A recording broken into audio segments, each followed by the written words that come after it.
pagi pemirsa. Aduh, baru jam segini aja tuh cahaya matahari sudah sukses membakar kulit. Wah, nggak kebayang deh. Apa kabar suku Bajo yang setiap hari merasakan cahaya matahari seterik ini?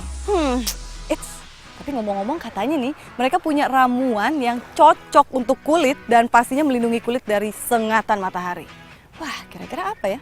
Saya jadi penasaran nih. Coba juga.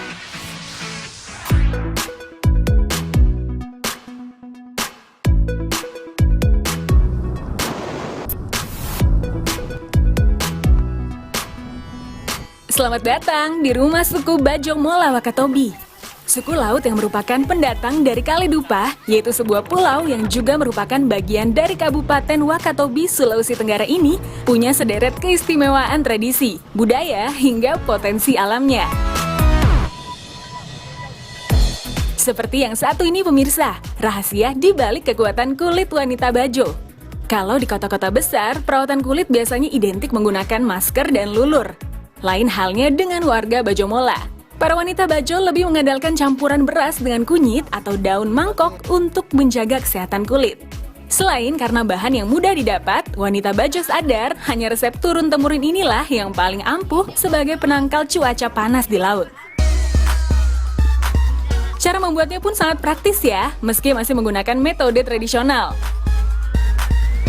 Nah, beras yang sudah ditumbuk dihaluskan bersama kunyit.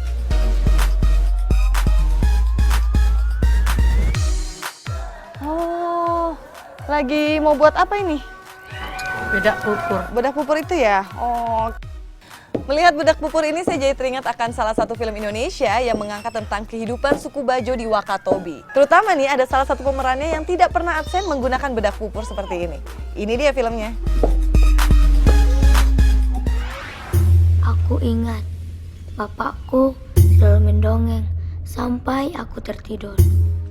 Jika biasanya pemirsa menyaksikan aktris Atika Hasiholan tampil cantik dalam balutan riasan, berbeda dengan perannya di film berjudul The Mirror Never Lies.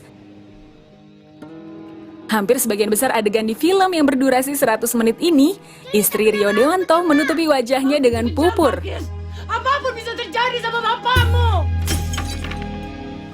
Mengambil lokasi syuting di Pulau Wangi-Wangi, Sulawesi Tenggara, film yang berhasil menyabet sejumlah penghargaan tertinggi nasional hingga internasional ini menyajikan latar belakang tradisi dan budaya suku Bajo Wakatobi.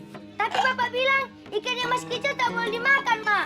Ya, tradisi menggunakan pupur tebal pada zaman dulu merupakan simbol sosial suku Bajo untuk seorang wanita yang menyandang status janda. Kau Kang, kulitmu ya aku nge kulitku, tabangannya aku. Sekarang giliran menyulap daun mangkok menjadi ramuan bedak dingin ya. Prosesnya masih sama kok, hanya saja karena daun mangkok lebih tipis dan mengandung kadar air yang rendah, sehingga untuk menumbuknya dibutuhkan waktu lebih lama. Kayak ini kan kita punya bedak pupur dari kunyit sama dari daun mangkok. Nah ini fungsinya beda? Beda. Oh gitu. Kalau kunyit untuk apa Kak? Kalau kunyit untuk menghilangkan yang keringat dan juga jerawat. Tapi dipakai di dalam rumah. Bisa juga untuk bayi. Oh gitu. Supaya kulitnya halus. Nah kalau daun mangkok? Kalau daun mangkok itu dipakai di luar rumah. Karena kebanyakan suku Bajo berada di luar rumah maupun di lautan terbuka. Oh, jadi pas ya kalau untuk melaut ya? Oh. Supaya hasilnya lebih halus, bubuk pupur wajib diayak.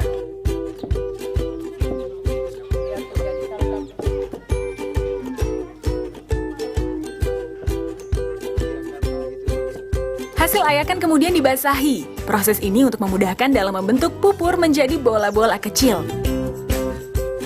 Tahap akhir adalah menjemur bola-bola pupur.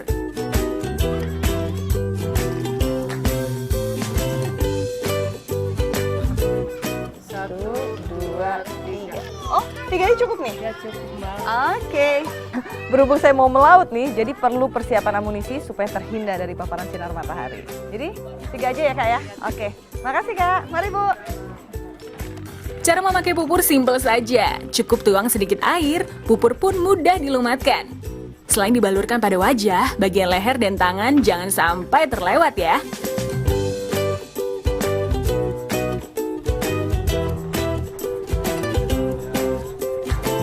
Sudah beres dan siap melaut.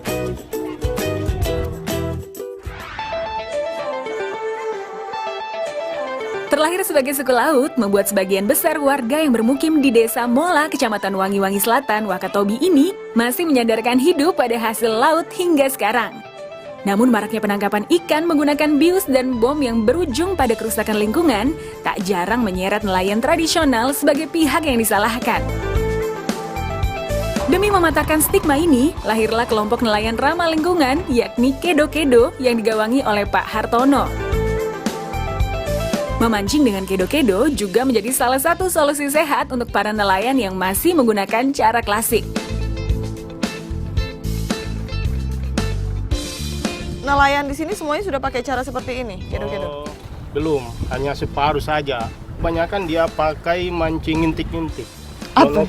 Nonoke itu ngintip yang dada sandar di pinggir sampan. Berarti bisa sakit dong dadanya? Iya, betul. Oh, berarti ini Cara lama. cara baru, modern, dan yang pastinya nggak bikin sakit gitu ya? Nggak bikin sakit.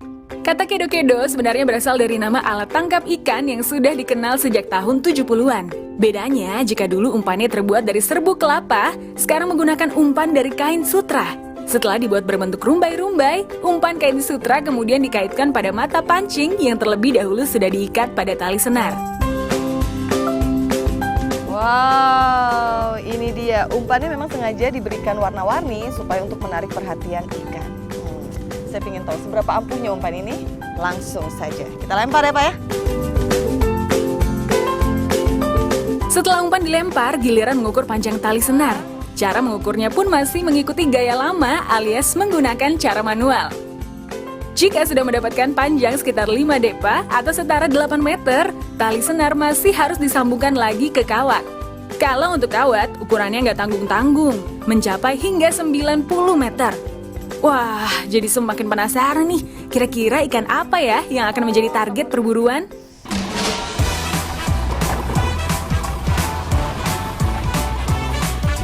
Selama memancing, kapal tetap dibiarkan melaju. Sambil sesekali nelayan menghentakkan tali senar agar umpan terlihat hidup. Apa? Dapat. Wow, dapat. Wow, sepertinya umpan sudah termakan nih. Saatnya menarik hasil. Yeay, ini dia ikan sunu merah. Rupanya ikan kerapu merah ini yang jadi target utama nelayan kedo-kedo karena harga jualnya yang cukup tinggi. Dulu sekarang, mantap.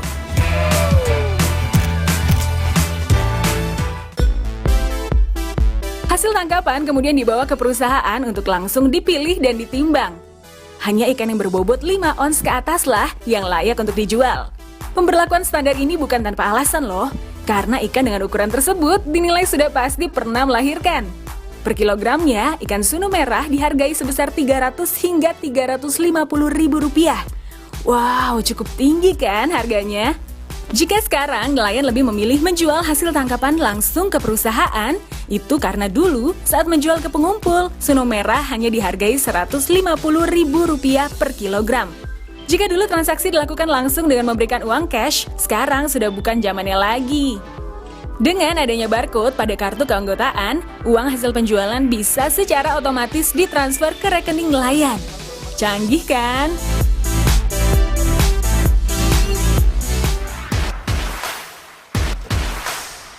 Kalau tadi sudah mengupas tentang teknik memancing dengan kedo-kedo, sekarang saatnya menengok cara berburu hasil laut ala anak suku Bajo.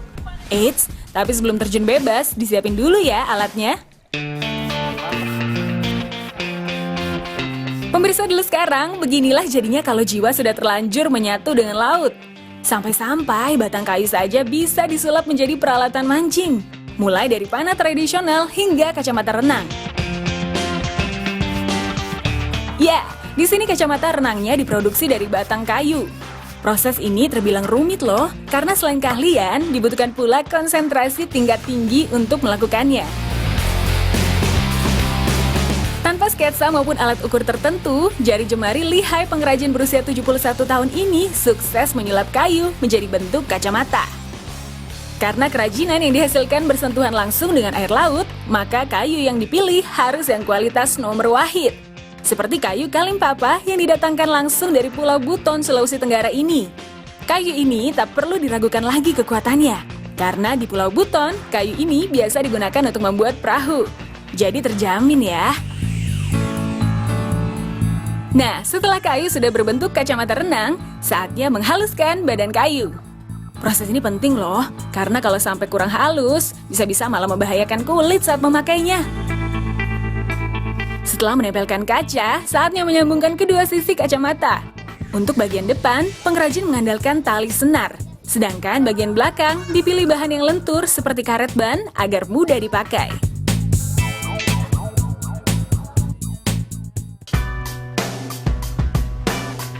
Inilah aksi anak-anak Bajo Mola kalau sudah memasang kacamata renang dan menenteng panah tradisional. Soal berburu ikan, kemampuan para bocah ini boleh diadu. Gerak lincah mereka saat menyelam membuat mereka gesit melesatkan tembakan ke arah target. Dan, ya, berhasil! Aktivitas memanah ikan merupakan salah satu di antara beragam tradisi turun-temurun yang masih bertahan hingga sekarang. Jadi, kalau sekarang anak-anak kota seusia mereka sudah kecanduan gadget, para bocah Bajo tetap mempertahankan budaya berburu ikan untuk mengisi waktu luang. Ya, hitung-hitung hasilnya bisa dijual atau diolah menjadi menu santap siang.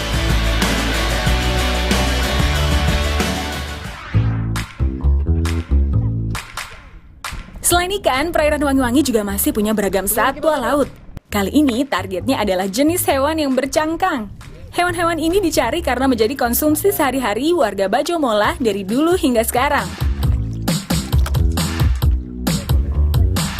Wah, ngeliatin adik-adik lagi berburu bulu babi, saya juga nggak mau ketinggalan dong. Tapi harus pakai kacamata kayu dulu. Katanya biar pandangannya jelas. Oke, mari kita buktikan. Nah, sip, yuk.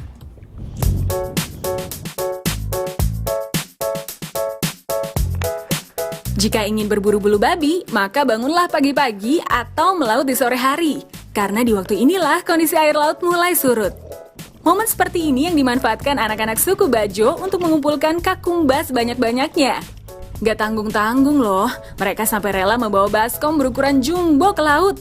Maklumlah, karena tempat pencarian bulu babi ini berjarak 1 km lebih dari kampung Bajo. Kalau pada umumnya bulu babi berwarna hitam, di Wangi-Wangi kita dapat menemukan hewan bernama latin Echinoidea dalam bentuk warna-warni indah. Wah, cantik ya! Terpesona sih boleh pemirsa, tapi jangan lupa perhatikan langkah ya. Jangan sampai tertusuk durinya.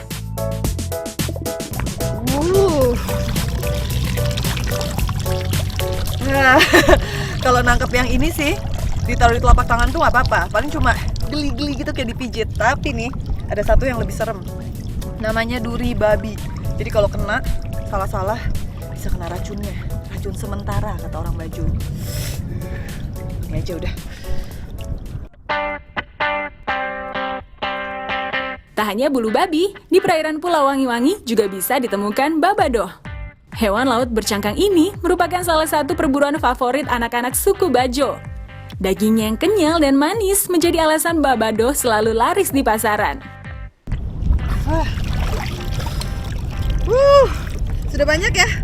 Nah, berhubung sudah dapat bulu babi dan babadoh, jadi sudah sebanyak ini, tinggal kita masak aja ya, oke? Iya. Oke, adiknya udah rela. Yuk.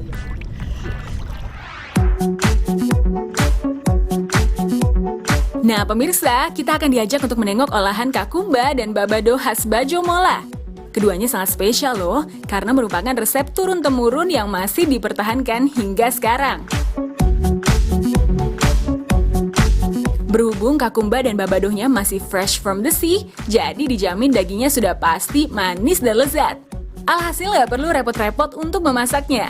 Sudah bisa terlihat kan dari bahan dan bumbunya yang sangat simpel dan praktis? Ibu, ini saya bawa banyak bulu babi sama babadoh. Begitupun dengan cara memasaknya. Tumis semua bahan dan bumbu, sereng-sereng. Setelah tumisan matang, masukkan telur kakumba yang sebelumnya sudah direbus. Kalau sudah teraduk rata, saatnya menuangkan ke cangkang bulu babi. Jadi deh, tumis kakumbanya. Sekilas seperti ada yang janggal pada penampakan cangkang. Ya, kalau diperhatikan duri kakumba hampir jarang ditemukan. Rupanya ini akibat proses perebusan. Duri pada cangkang pun sukses rontok, bahkan sampai ada yang ludes tak tersisa.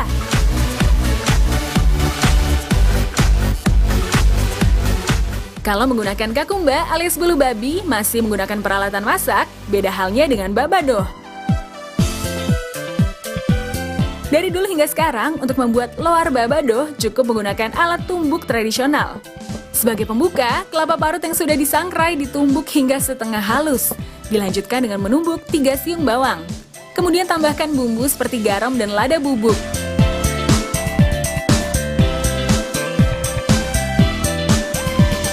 Kalau sudah tercampur sempurna, tuang ke dalam potongan daging babadoh. Tuang santan secukupnya sambil terus diaduk hingga semua bahan tercampur rata. Sepintas hasilnya mirip hidangan pasta khas negeri Menara Pisa bercita rasa Indonesia.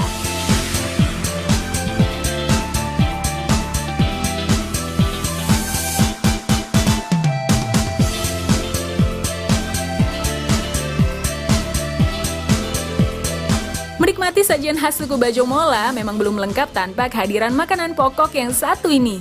Jangan sampai disia-siakan ya jika mendapati nasi jagung di Pulau Wangi-Wangi. Karena selain langka, ada proses panjang yang memakan waktu hingga berjam-jam untuk menghidangkannya.